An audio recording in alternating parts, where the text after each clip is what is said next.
Happy Tuesday, witches. Today's card pull is from the Witch Oracle card deck, written by Angie Sullins. Artwork is by Silas Tabal.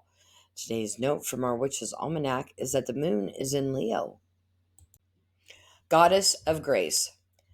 The Goddess of Grace is a benign ruler whose principal gift is kindness. And rather than doling out judgment or punishment when one of her people commits a crime or transgresses against another, she encourages her people to gather around the lotus fire.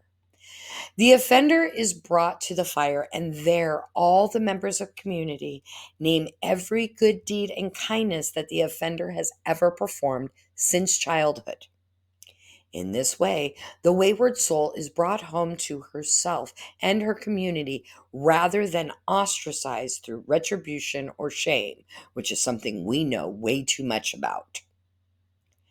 The offender, once remembered back to her inherent worth, is then held accountable for her actions and required to make amends, but with the support and kindness of the entire village, who understand that this was a faulty action, not a faulty soul.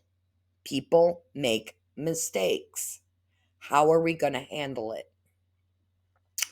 A woman in total control of herself follows that same example of grace towards herself and others.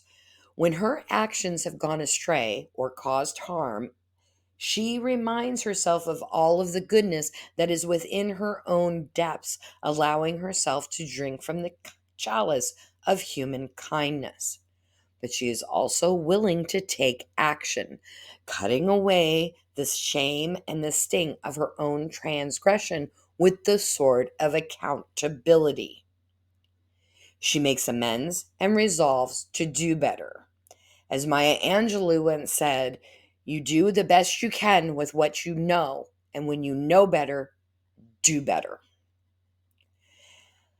Having practiced this compassion towards herself, the woman in total control of herself is able to extend this grace to others, offering both chalice and sword when she has suffered an injustice by another.